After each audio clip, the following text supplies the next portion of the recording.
The Pokémon Trading Card Game, one of the oldest, most celebrated trading card games of all time. Players have had their hands on this game for over 2 decades, creating and building every kind of deck that you could possibly imagine. But what about the people who are new to the Pokémon Trading Card Game?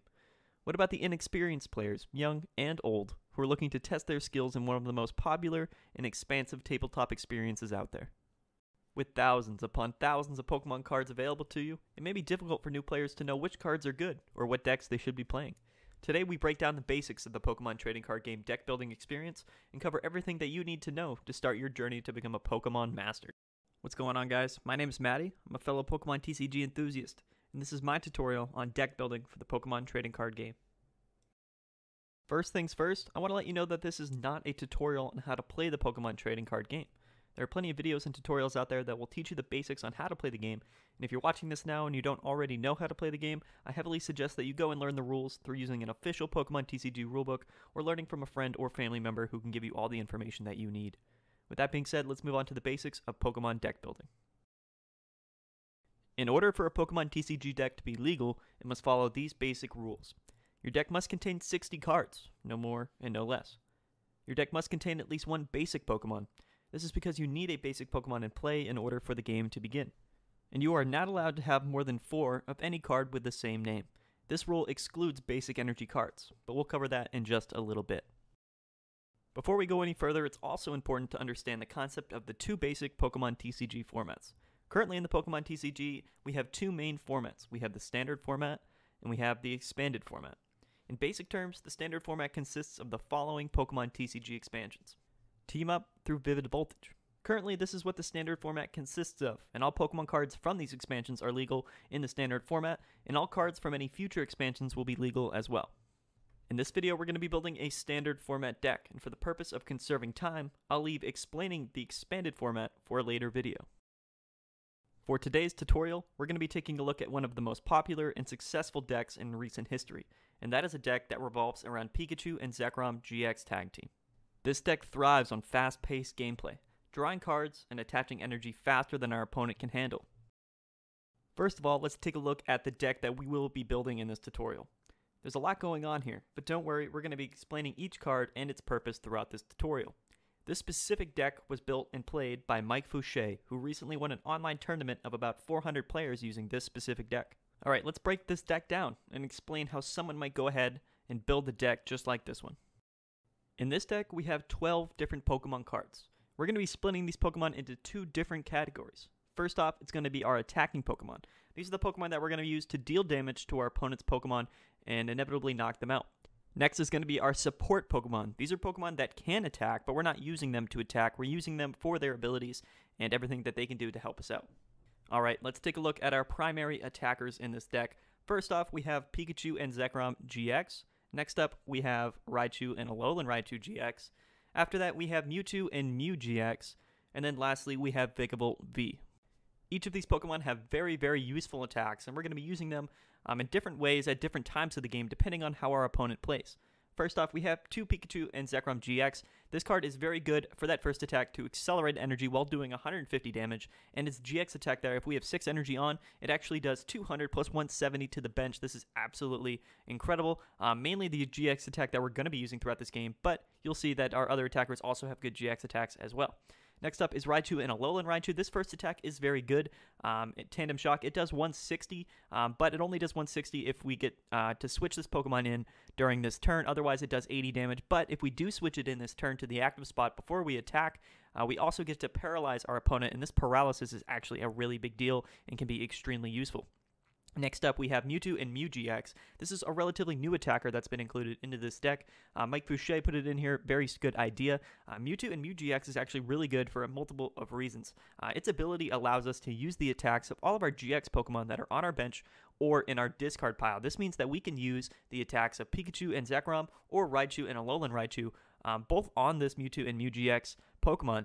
Not only that, it actually has more HP than either of those 2 Pokemon, and it has a different weakness and hits for super effective against a different typing. This kind of gives us a bigger spread of opportunities for this deck. Not only, do we get rid of that fighting type weakness, we have more HP, but we're also able to use the attacks of 2 of these different Pokemon that are also really good at attacking. So Mewtwo and Mew GX is a fantastic inclusion into this deck. Lastly, we have Vikavolt V. Vikavolt V's attack, that first one for 2 energy, doesn't do a lot of damage, does 50, but it actually has an item lock mechanic. This means that after we use this first attack, our opponent will be unable to play items. This attack is really good for slowing our opponent down, and its second attack there actually has a really good attack as well. For 3 energy, it does 190 damage. Also a really good option to just do some damage if you need it. These 4 attackers, these are our main attackers in the deck. We specifically use them to attack, and each one has their own purpose. But for the purpose of this video, we're not going to go too deep into it. Just know that these are our main attacking Pokemon. Next up, for support Pokemon, we have 2 Dedenne GX, we have 1 Crobat V, we have 1 Eldegoss V, and we have 1 Tapu Koko Prism Star. These supporters are each very good for their own ability. Dedenne allows you to discard your hand and draw 6 cards. Very powerful. You'll see this card in most decks. We have 1 Crobat V, similar to Dedenne, except you don't discard your hand. You just draw until you have 6 cards in your hand. Can be very good because you can use 1 Crobat and 1 Dedenne in one turn. You can't use, 2 Dedennes in one turn.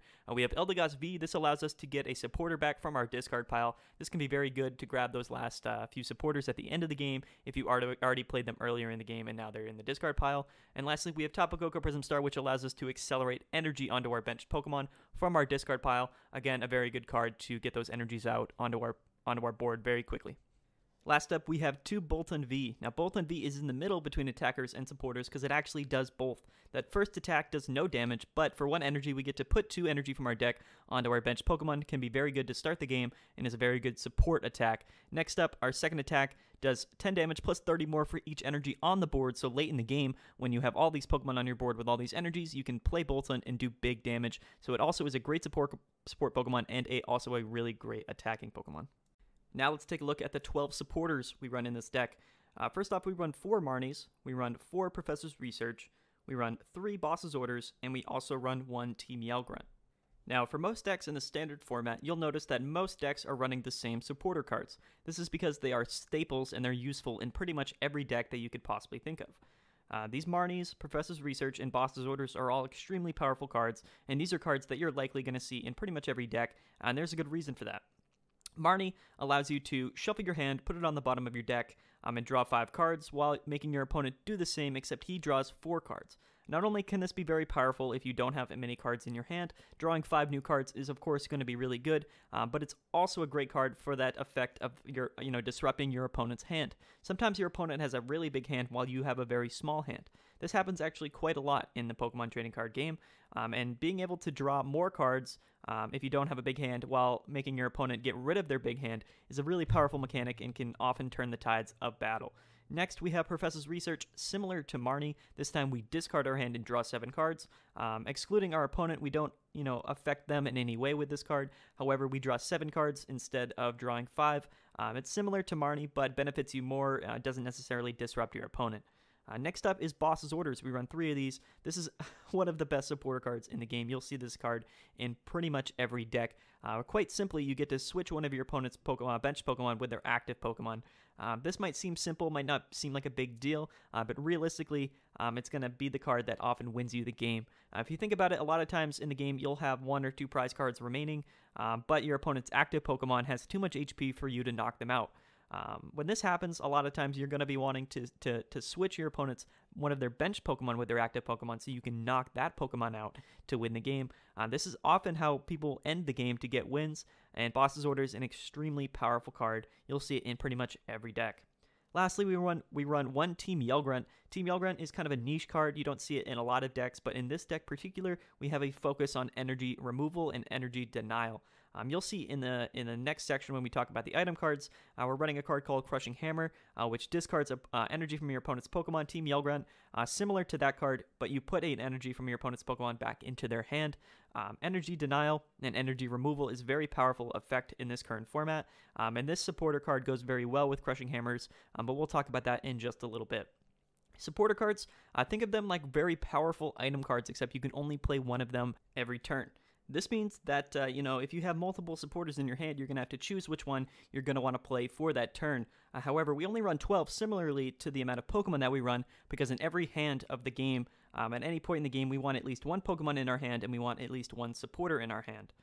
Eldegoss, that Pokemon that support Pokemon we looked at earlier, helps us grab supporters from our discard pile, and this means that if you've used all your boss's orders throughout the game, you can pull that card back from your discard pile into your hand and use it for a 4th time. That goes for any of these supporters.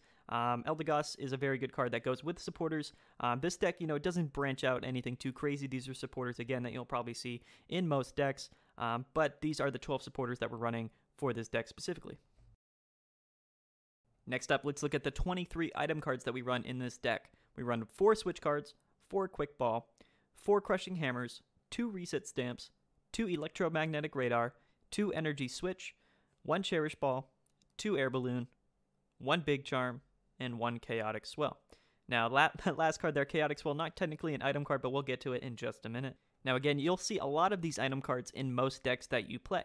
First of all, Switch is incredibly powerful, very useful in pretty much every deck that you could possibly think of. Switching your Pokemon from your bench to your active spot is going to be a really great ability. Now, your Pokemon can only retreat once per turn, and these retreat costs often cost energy, which is something that you technically don't want to do. And a lot of times, double switching out is going to be really good. So 4 switch cards allows you to do that. Quick Ball, again, another card that you're going to see in most decks. You discard 1 card and search your deck for a basic Pokemon. In our deck specifically, our entire Pokemon lineup is basic Pokemon, which this makes Quick Ball that much more valuable. Just being able to find whatever Pokemon that you need throughout the game, of course, very important. So we run 4 of those. Next up is Crushing Hammers, like I mentioned earlier with the Team Yellgrunt supporter card. You flip a coin. If heads, you discard an energy from one of your opponent's Pokemon. This can be very great. Energy removal seems to now be a staple in most decks. In this deck, we are running 4. You're not always going to flip heads with this card, but if you do 2 or 3 times in a game, it can really turn the game in your favor. Paired up with Team Yellgrunt in 1 turn can be very deadly to hit a couple hammers and use Team Yellgrunt. Bringing your opponent virtually from having 3 energy on their board to having none can be very good to buy yourself some time. Next up, we have 2 Reset Stamp, another staple that is, a card that's in most decks. We get to, make our opponent shuffle their hand into their deck and make them draw cards for the amount of prize cards that they have. This is going to be really good because, in the late game, if you're behind and your opponent only has 1 or 2 prize cards remaining and they have a big hand, we can completely get rid of their hand and make sure that they only have 1 or 2 cards.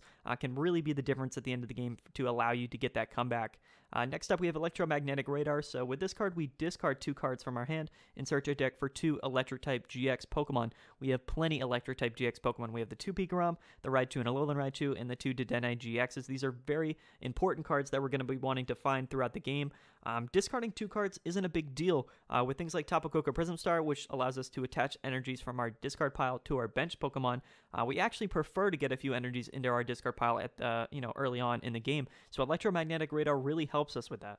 Next up, we have Energy Switch, again, another staple in a wide variety of decks. You just get to move 1 basic energy from one of your Pokemon to your other Pokemon. This might not seem like a big deal, but realistically, if you attach 1 energy per turn, because you can only attach 1 energy per turn, but you can move an energy from one of your Pokemon to your other Pokemon, effectively, putting 2 energy on 1 Pokemon in 1 turn can be really good for that late game Boltund attack. You attach 1 to Boltund and then move 1 from like your Pikachu onto Boltund. Now he's got the 2 energy that he needs to attack. Going to be a really valuable card. Next up, we run 1 Cherish Ball. This is similar to Quick Ball, except we don't have to discard a card, but we can only search our deck for a GX Pokemon. So this will work for the majority of the Pokemon in our deck, but we don't get to discard a card, which is a good thing and a bad thing sometimes.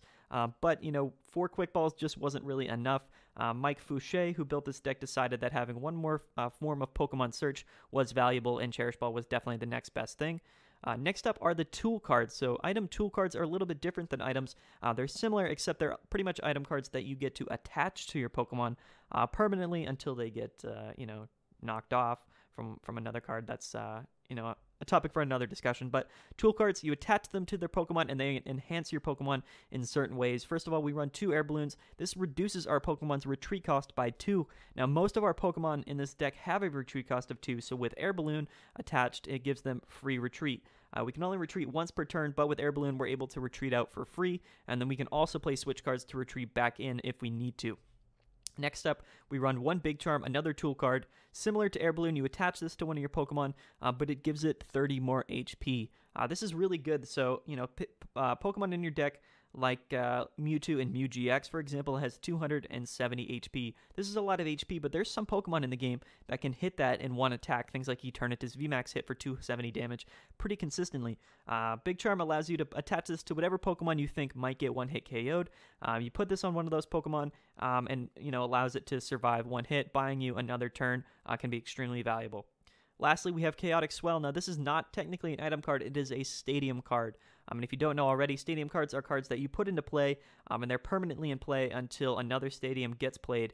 However, stadium cards affect both you and your opponent at the same time.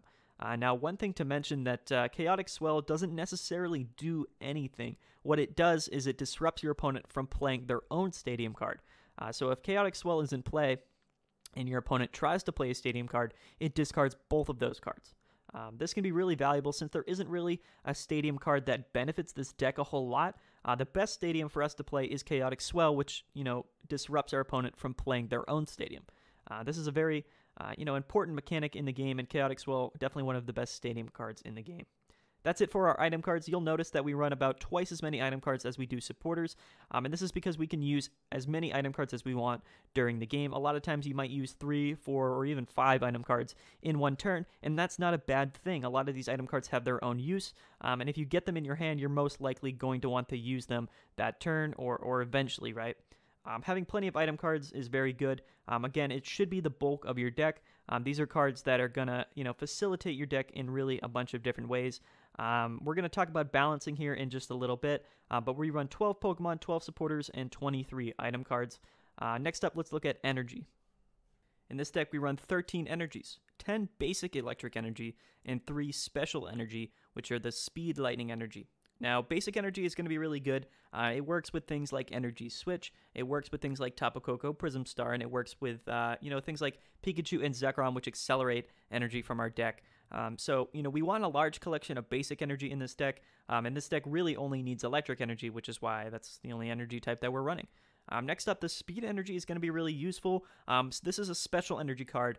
So like I said earlier, you can run as many basic energy in your deck as you want, but you're only limited to 4 of a specific special energy. So we're only running 3 speed energy, but at the most we could only be running 4. Mike Fouché elected to have an extra normal lightning energy in this deck, which again I think is pretty smart. It works with things like Tapu Koko, Prism Star, Pikarom, and Energy Switch, so that's definitely something that we want to prioritize. The speed energy, though, is really good because when we attach it to one of our electric Pokemon, we actually get to draw 2 cards. Now, just like the name implies, it is a very speedy card. Drawing cards as quickly as possible is, again, the name of the game for this deck, and we're going to be wanting to draw cards as quickly as possible while also accelerating energy as quickly as possible. So ideally, you end your turn with things like Pikarom and accelerate basic energy. You use Tapu Koko Prism Star during your turn to accelerate basic energy. While doing all that, you attach a speed energy to draw some more cards as well. Very good card in this deck specifically, and a very important inclusion into this deck. We run 13 energies, similar to the amount of supporters and Pokemon that we run in this deck. Mike Fouché elected to run 1 extra energy card in place of probably 1 item card. That's why we only run 21 item cards. But to that effect, or 23 item cards, but to that effect, energy is very important in this deck, a little bit more important than other decks, which is probably why we're running 13. Other than that, 13 energies is pretty standard as far as decks go. But next, I want to talk a little bit about deck balancing. Having good deck balance and card distribution throughout your deck is going to be very important no matter which deck that you're playing. This concept can be applied to really any deck that you're building with any sort of cards that you're going to be using. As you see in this graph, we have about 20% energy, 20% Pokemon, 20% supporter, and 40% items. This deck follows a very good and a very standard balanced distribution between all of these 4 different types of cards. You'll see, of course, that energy, Pokemon, and supporter all have pretty much the same or equal portion of this pie chart here, while item cards have, about twice as much as the other ones. Think of it as your deck being split into 5 different parts. One of those 5 parts is going to be for energy, 5 parts is going to be for Pokemon and supporters, and 2 of those 5 parts will go to item cards. You have to think about it maybe in terms of looking at your hand. Let's say you have 10 cards in your hand. If this is the case, you'll have 2 energy, 2 Pokemon, 2 supporters, and 4 item cards. This isn't always going to happen, but ideally, right, this is going to be what your hand consists of. And this is, of course, a really important thing to understand when building decks in the future, but one thing to understand, and one thing that might come up when you're building decks, is that not all decks are going to have perfect balance. And this is perfectly okay. For example, a deck like Blacephalon, a very powerful deck and a very popular deck in our format right now, that deck might have upwards to 20 energies and might only have 6 or 7 or even less supporter cards, with upwards of, maybe less item cards as well.